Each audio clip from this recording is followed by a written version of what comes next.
오늘 주일날은 이제 조금 제 개인적으로 이게 전혀 신학이나 공인된 것이 아니라 기독인으로서 50년 이상 교회를 다닌 사람 입장에서 이제 짧게 한번 이야기를 제 나름대로 구원에 대한 생각, 지금 이 교회를 많이 떠나고 있지 않습니까?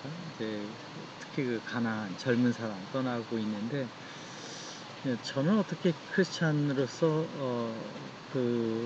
나름대로의 믿음을 갖고 있는가에 대한 내용을 주관적으로 이제 설명을 하면서 이렇게 위로를 하고 있습니다. 이제 목사님들 설명 가지고서 충분히 이해가 안 될 때가 많잖아요. 신앙은 이제 자기 스스로 책임져야 되니까, 자기 죽는데 다른 사람이 뭐 어떻게 할 수 있는 게 아니잖아요. 그런 면에서 오늘 얘기는 이 밀레니엄 처치, 그동안 2000년 중세시대, 예수님 이후 2000년을 지난 동안에 있어서의 레퍼런스의 성경에 있는 말의 배경에는 좀 다른 것이 있을 수 있다. 나에게 들려주는 메시지는 이런 거다 하는 의미에서 한번 조금 위험한 얘기일 수도 있지만 뭐 상관없습니다. 저는 뭐 교회 안 나가면 되는 거고, 크리스천 다른 분이 이거를 통해서 더 신앙이 좋아졌으면 하는 마음에서 하는 것이니까 조금 자유롭게 대화를 나눠보도록 하겠습니다. 우선 이제 원죄가 지금 있다. 우린 타락한 세상에 있다. 이제 그거 인정 잘 합니까? 타락과 원죄가 뭔데, 뭐 이런 생각 하지 않습니까? 젊은 사람들 특히나. 어쨌든 이런 타락된 세상에 악이 있고 또 선한 사람도 있는데, 이런 데에서의 타락과 구원에 대한 생각과 신이 있다면, 사탄이 있다면, 이런 이제 근본적인 대화의 내용에 있어서 한번 타락과 대속과 구원과 신앙, 저에 대한 구원은 무엇인가에 대한 얘기를 들려보자면, 이 지구촌에 이제 천당이 조금 있었습니다. 이거 가만히 보시면은 이 천국의 정의는 성경에 우리가 아는 천국이죠. 그거는 이제 두 번이 있었던 것 같은데, 한 번은 이제 아담 때에 타락하기 이전, 노아 때 예수님이 얘기하는 천국, 뭐 이거는 아직 우리가 기독교에서는 퀘스천을 두는 거죠. 아담 때, 노아 때. 첫 번째 에덴 동산에 5일째 될 때, 아담 이브 창조 후에, 창세기 1장 22절이죠. 하나님이 그들에게 복을 주어 가라사대 생육하고 번성하여 바닷물에 충만하라, 새들도 땅에 번성하게 하라 하는 것을 복을 주어 가라 말씀하신 것이니까, 이것이 1장 28절에 한 번 더 나오죠. 복을 주시며 그들에게 이르되 생육하고 번성하여 땅에 충만하라, 땅을 정복하라, 바다의 고기와 공중의 새와 땅에 움직이는 모든 생물을 다스리라 하는 것이 천국이다. 그러니까 다스리는 것, 땅을 정복하는 것, 땅에 충만한 것이 천국에서의 행복한 놀이가 되겠죠. 뭐 맛있는 거 먹기는 당연하겠지만, 이제 그것이 이 안에 포함된다고 하면 천국의 정의는 이것이 있다. 노아의 심판 이후에도 이제 그 내용이 있습니다. 노아의 심판 이후에는 이제 어떤 내용이냐, 똑같이 되죠. 창세기 8장으로 넘어갑니다. 너와 함께한 모든 혈육이 있는 생물, 곧 새와 육축과 땅에 기는 모든 걸 다 이끌어내라. 그리고 땅에서 생육하고 땅에서 번성하라. 9장에는 하나님이 노아와 그 아들에게 복을 주시며 말씀하시되 생육하고 번성하여 땅에 충만하라. 이러한 말씀을 하게 됩니다. 그러면은 우리가 얘기하는 이제 원죄라는 것을 통해서 에덴 동산 쫓겨났는데, 세상 살아가는 걸 보고 6장에 보면은 그 중에 노아는 의인이기 때문에 의인만을 선택해서, 거기는 타락 원죄 얘기가 없는 거죠. 예수님도 없는 거죠. 근데 노아 때에 전부 심판하고 다시 아담 이브, 원죄가 없었던 에덴 동산의 한 것과 같은 이야기를 하는 이 노아에게 천당 이야기는 똑같이 아담 이브처럼 생육하고 번성해서 땅에 충만하라 라고 했으면, 우리는 원죄가 있는 거냐 없는 거냐, 노아의 후손이니까.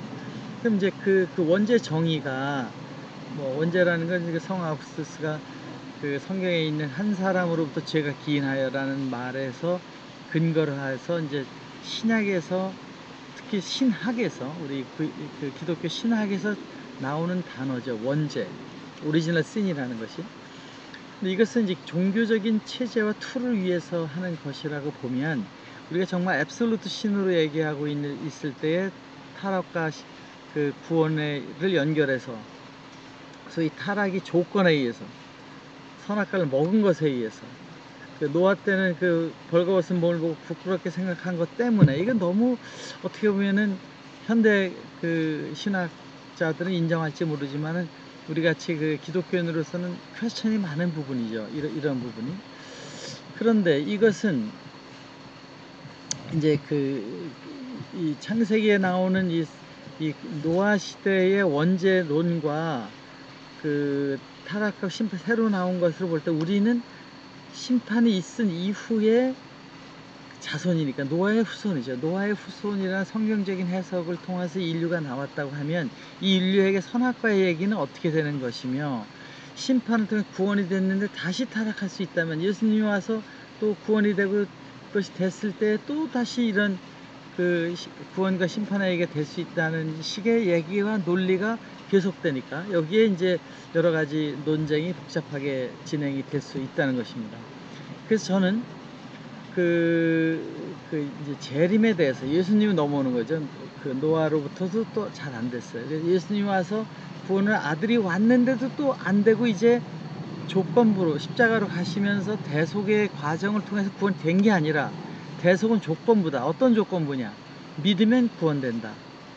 이런 논리가 되니까 여기서부터 매우 복잡한 얘기가 되는데 여기에 뭐 어떤 얘기가 나오냐? 예수님이 이제 떠나시기 전에 24절 마태복음 24절에 보면 그러나 그날과 심판의 날입니다. 예수님 올 때 그날과 시간은 아무도 모르나니 하늘에 있는 천사들도 아들도 모르고 오직 아버지만 아시느니라. 노아의 때와 같이 인자의 임함도 그러하니라. 이런 말씀이 있습니다. 심판의 시간을 알 수가 없고 그 노아가 방주에 들어가기 전에 사람들은 먹고 마시고 장가들고 씻가고 홍수가 나서 그들이 다 멸할 때까지 아무것도 못하였던 것과 같이 예수님이 오시고 심판이 되는 것은 아무도 알지 못하느니라. 그러니까 그 준비하고 기름 부은 자가 되라고 하는 이 말씀 여기에 보면 마태복음 24절에 나오는 거죠. 인자의 임함도 그러하니라. 그때 두 사람이 밭에 있으면 한 사람 데려가 한 사람 남겨두는 일이 있을 것이요. 뭐 이런 얘기. 그러므로 깨어 있으라. 어느 날에 주가 올지 알지 못하기 때문이라라고 하시면서 마태복음 10장에는 너희가 이스라엘을 고을을 다 돌기 전에 사람의 아들이 올 것이다. 이 말이 거짓말이냐 사실이냐. 지금 우리는 2000년이 지났는데 너희가 이스라엘 마을 고을을 다 돌기 전에 오신다고 한 이 말씀은 그러면 이게 지금 그냥 사기친 거냐? 쉽게 얘기하면 뭐 그렇게 볼 수는 없는 거 아니겠습니까?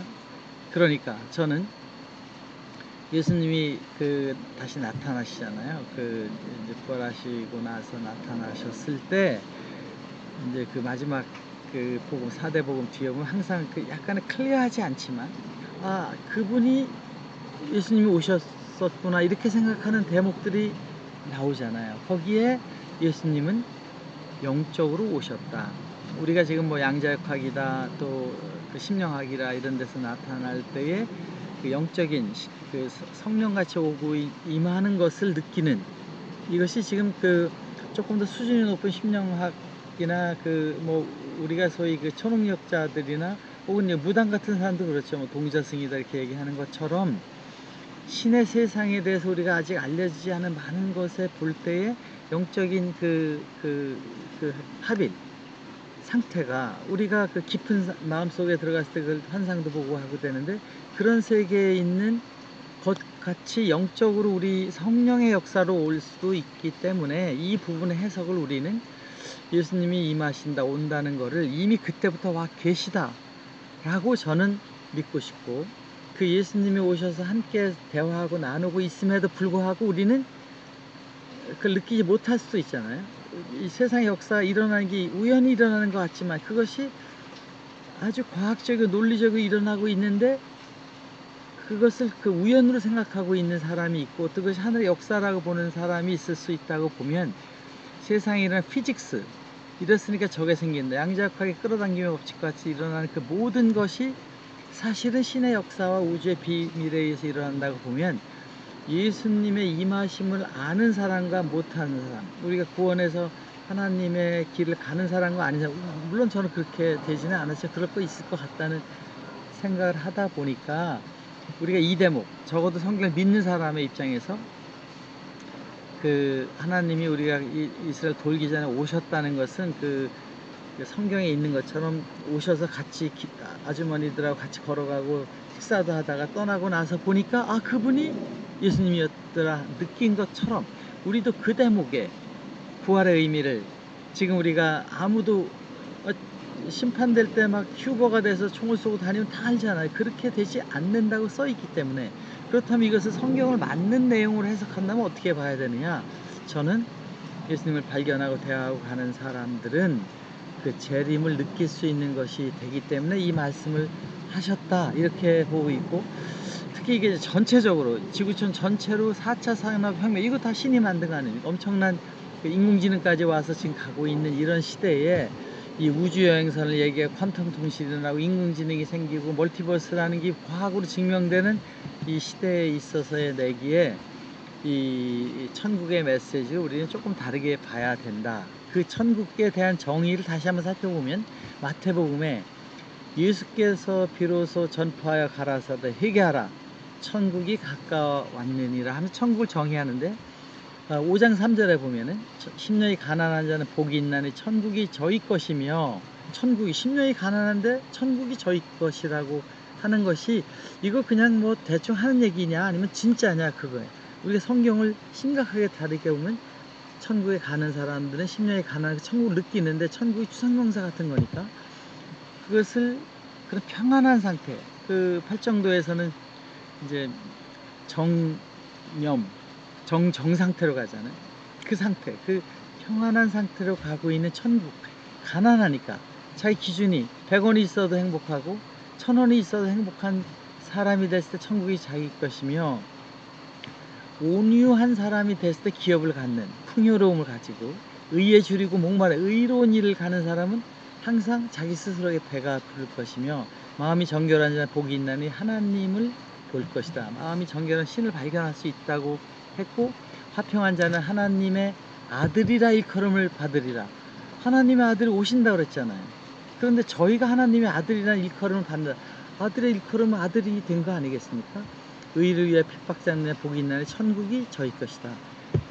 이 천국에 대한 정의를 그 아담 이브 때 우리가 생각하는 천국, 아담 이브가 타락하기 이전에 천국에서도 세상에 그 정복하는 일, 모든 것을 우리가 그 생육하고 번성하는 일이 있었듯이 천국에서 가만히 있으면 좋아지는 엑스타시의 아편주사 같은 것이 아니라 그 일을 통해서 행복하게 되는 것임을 이야기하는 것이기 때문에 예수님의 사랑과 의를 구하는 삶을 사는 것이 기독교인이지, 예수님이 믿었으니까 나를 천당에 보내주니까 난 기독교를 다닌다는 거와 다른 식으로 해석할 수 있다. 그렇다면 생육하라가 지구촌 6,400km 리미트 돼 있잖아요. 이 지구촌에 무한대 사람이 살게 할 건 아니겠지로 보면 이 지구촌 6,400km의 반경에 있는 지구촌에 있는 사람들에게 몇 명이 살 것이냐는 것을 봤을 때에, 이 과학으로 보면 아담이 있을 때 이거 2명이잖아요. 아브라함이 있을 때 이거 얼마 4K밖에 안 되는, 이제 4,000년 전이죠. 예수 때 지금 그 통계에 2억이었다고 하고 2억에서 10억 되는데 무려 2000년이 걸린, 1800년이 1900년대 들었으면서 20억, 지금 80억 90억으로 올라가고 있는데 인류학자들은 이것이 100억 정도가 될 것이다. 매해 우리는 약 6천만 명이 죽고 1억 4천만 명이 와서 1년에 9천만 명 정도가 증가하고 있는데, 이러한 것의 통계 자료를 볼 때 지구촌에 100억이 될 때 세츄레이션이 된다면 창조 시절에 기획했던 생육하고가 그때 가서 될 수 있다라고 저는 기대를 하고 있습니다. 그래서 이 기독교의 지금 이제 그 사람들은, 우리는 이제 제 생각입니다. 이거 기독교가 아니고 제 생각에 성경에 있는 땅에서 생육하고 땅에서 번성하라고 한 것이 천국의 미션이고, 또 노아에게도 그렇게 얘기하는 이 천국 놀이는 생육하고 번성하고 충만한 놀이다. 거기에 행복이 있고 사랑이 있는데 그 안에 신이 함께하는, 노아 때도 그렇고 또 아담 때도 그런데 예수님이 함께하는, 너희들이 이스라엘 돌기 전에 같이 오는 그 예수님의 성령이 같이 하는 것이 됐을 때 이 4차원의 세계, 세상 충만하는 것 속에 그리스도의 사랑을 같이 가는 것이 되면 여기에 천당이 이루어질 수 있다. 이런 것을 통해서 저는 밀레니엄 크리스찬, 밀레니엄 교회, 새로운 교회는 이제 2000년 동안 성경을 중심으로 예수님을 발견하고 하나님의 사랑이 있는 세상에 진리 세계에 살게 하는 것에 있어서 중세 예수의 사랑의 메시지를 통해서 기독교가 죄인의 의식을 심어서 죄로 가는 시대에서, 죄 한계에서 오히려 죄를 만들어내는 교회가 아니라 자유롭게 이 세상에서 하나님의 사랑을 가지고 충만한 과학의 세계와 이것을 사는 것이 아닌가 하는 생각을 해보았습니다. 여러분, 이것은 제가 기독교인으로서 살면서 이 세상을 바라보는 입장에서 한 것이니까 이 전혀 주관적이라는 생각임을 밝히는 거며, 또 여기에 있는 여러 가지 크리스찬들의 이야기들을 제 나름대로 많이 고민하고 갈등한 것이니까 이렇게 생각하고 세상을 보니까 맞는 것 같고, 거기 중심에는 예수님의 사랑이라는 것을 정직하고, 또 이 세상에 엄청난 이 과학의 세계 속을 살아가면서 신을 부인할 수 없는 것이기 때문에 그러한 기도를 하는 의미에서 한번 제 나름대로의 이야기를 정리하여 봤습니다. 곧 제가 이제 많은 것들을 정리해서 제 나름대로 기독교 인생 60년 이렇게 해가지고 책도 하나 쓰려고 하고 있는데, 아무튼 내용을 정리하는 의미에서 해보았습니다. 바이.